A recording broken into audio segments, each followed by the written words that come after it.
घेतला कोण? ब्रह्मा विष्णू महेश निवृत्ती ज्ञानसोपान मुक्ताबाई 4 भावंड आळंदीमध्ये आले. म्हणून काय सांगतात तुकाराम महाराज, तुमच्या आमच्यामध्ये संतांमध्ये काय फरक आहे? कोणता फरक आहे? रक्त एकच आहे, गट बदल असलं रक्त एकच आहे, माणसासारखं शरीर आहे. संतांमध्ये आपल्याला काय फरक? संत काय करतात? जिवंतपणी शरीरही सोडतात, शरीराचा संबंधी सोडतात. बघा, वाळलेला नारळ या नारळ तो असा हलवला की तो खड खड खड आतमध्ये वाजतो. जिवंतपणे त्या नारळानं आतल्या कवटीला सोडलेलं असतं. चिकू घ्या, चिकूतली बी असते, त्या बीला चिकूचा चिकटलेला नसतो, त्या चिकटापासून ती उपलब्ध असते. म्हणून संत जिवंतपणे शरीर सोडतात आणि शरीराचा संबंधी सोडतात. तुम्ही आम्ही शरीरही सोडत नाही आणि शरीराचा संबंधी सोडत नाही. पण असा एक वर्ग आहे काय करतो? शरीर सोडतो पण शरीराचा संबंध सोडत नाही. बघा, मेलेली माणसं शरीर सोडतात पण शरीराचा संबंध सोडत नाही. कराड भागातली गोष्ट आहे, इकडलं मी सांगत नाही, कराडातलं सांगतो. कर्णामध्ये 170 एकर बागायतवाला मोठा शेतकरी होता. घरामध्ये बसायला गाड्या होत्या. बँकेमध्ये हजारो करोडो रुपये होते. आणि मग 80 वर्ष झाली. एक दिवस तो शेतकरी मेला आणि मेल्यावर त्याच्या रक्षाभिषेकाला एवढी माणसं जमली, भरपूर जमली. पण रक्षाभिषेका दिवशी घरात त्याने त्याला नैवेद्य दाखवला. कावळा काय पिंडाला शिवायला तयार नाही. शेवटी जावयाने दाखवला तरी काय कावळा शिवणार. शेवटी गावातल्या सगळ्या माणसांनी नैवेद्य दाखवला तरी कावळा काय पिंडाला शिवायचा नाही. 12 वाजले. माणसं म्हणजे काय करायचं. पण मोठा शेतकरी असल्यामुळे त्याच्या रक्षा विसर्जनाला कोण आले होते? साखर कारखान्याचे चेअरमन आणि संचालक आले होते. तेव्हा संचालक म्हणतात चेअरमन साहेबांना, चेअरमन साहेब आता तुम्ही जरा उठा. अरे म्हणजे तो माझा पाहुणा का रावळा का मित्र, माझा त्याचा काय संबंध नाही, तुमचाच संबंध आहे. तुम्ही फक्त त्या ठिकाणी जावा आणि फक्त म्हणा राहिलेला ऊस 4 दिवसामध्ये टोळी पाठवतो, सगळा ऊस तुझा कारखान्याला देतो. चेअरमन असं म्हणायला आणि कावळ्यांना पिंडाला का त्याला शरीर सोडलंय पण शरीराचा संबंध सोडलेला नाही. म्हणून जन्म गेले लागे वासनेच्या संगे त्याच्या अंगी आले. म्हणून ज्ञानोबा म्हणतात, काय म्हणतात? मला माझे सद्गुरू प्राप्त झाले. जे काही द्यायचं आहे ते माझ्या निवृत्तीनाथाने दिले. कधी दिले?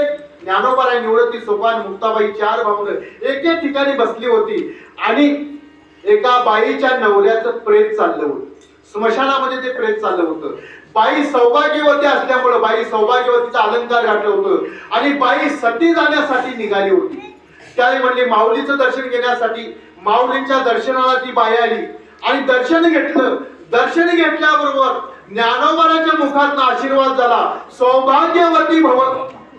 बाई म्हणले, महाराज तुम्ही आशीर्वाद दिला सौभाग्यवती भव. ते प्रेत चाललंय ना ते माझ्या पतीचं प्रेत आहे. मी सती जाण्यासाठी निघालो. मग सांगा हा आशीर्वाद या जन्मातला की मागल्या जन्मातला की पुढल्या जन्मातला? ज्ञानोबाने काय केलं असेल? निवृत्तीनाथाकडे बघितलं. बघितल्याबरोबर काय द्यायचं ते डोळ्यानेच दिलं. कारण संत महात्मे सद्गुरू आपल्याला नजरेनच देत असताना ती नजर कशी असते? कासवीचे बाळ वाडे कृपा दृष्टी दुधा नाही भेटी अंग संगी. कासवाना पिली होतात पण कासवाना दूधच नाही. भगवंतांनी दुधाची निर्मिती कासवाना केली नाही, मग पिलांची वाढ कशी होते?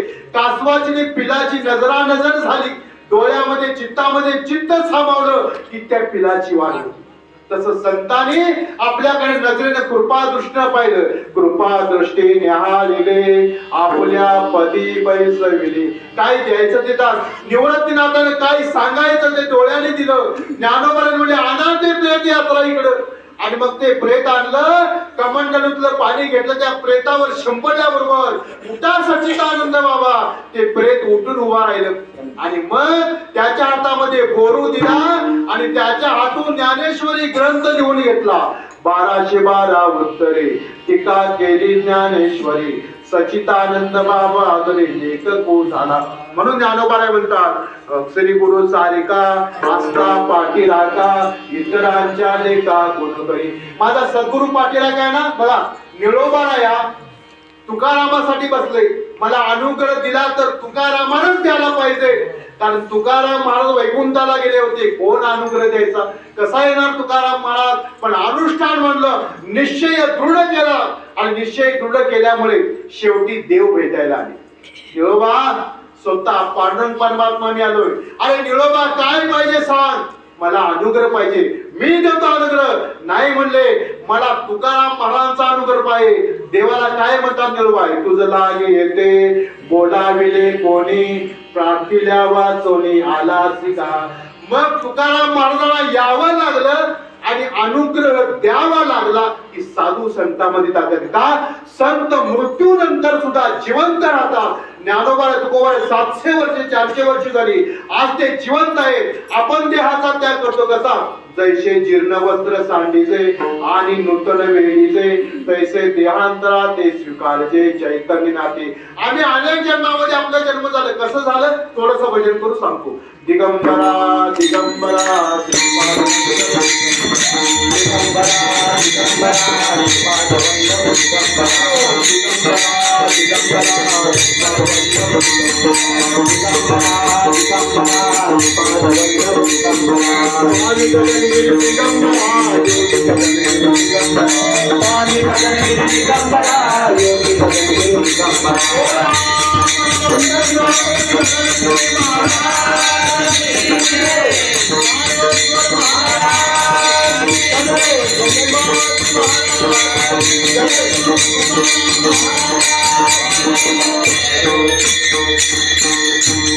कारण तुम्ही आम्ही जन्माला आल्यानंतर संसार पाठी लागला.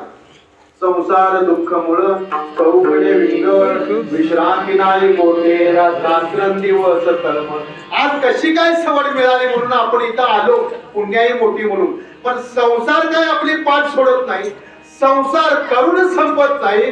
कुणी संग नेला नाही, कोण नेता येणार नाही. पण करून न संपणारा काय संसार आहे.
संसार म्हणजे काय ऍडजस्टमेंट करून घेणं.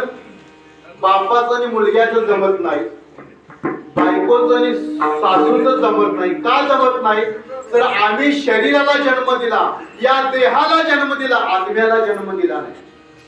कारण आत्मे अनेक जन्माचा आत्म्यावर संस्कार झालेले असतात. ते आत्मे एकाच घरामध्ये गोळा होतात. मग आपण त्याचं नातं नाव ठेवतो मुलगा वडिलाचं नातं. म्हणून संसार काय करायचा ऍडजस्टमेंट करून. आता काही जमतच नाही. बघा एक बाई म्हणली बरीच वर्ष लग्न झाली पण काय नवरा बायकोचं जमना, भांडण व्हायचं सारखं. ती म्हणाली मला याचं थोबड बघायचं नाही, तो म्हणला हिचं मला तोंड बघायचं नाही. शेवटी तक्रार कुठे गेली, कोर्टामध्ये गेली. कोर्ट म्हणले काय करायचं आहे, काय नाही आम्हाला डिवोर्स घ्यायचा आहे. झाली का तयारी, हो निश्चित सगळी तयारी झाली. ठीक आहे म्हणले कागद करू का. कोर्टाने कागद तयार केली, सह्या करायच्या होता. कोर्टाने विचारलं तुम्हाला मुलं किती आहेत, म्हणले 3 मुले आहेत. आम्हाला इथंच गोळ आहे.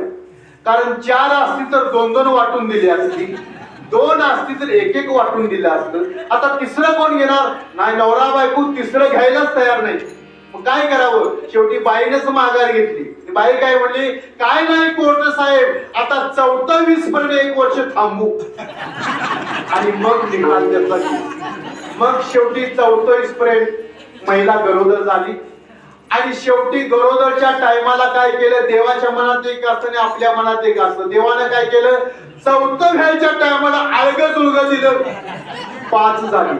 आता वाटून कशी घ्यायची, संसार काय सुटत नाही. म्हणून परमार्थ ये महाधन, परमार्थ ये महाधन.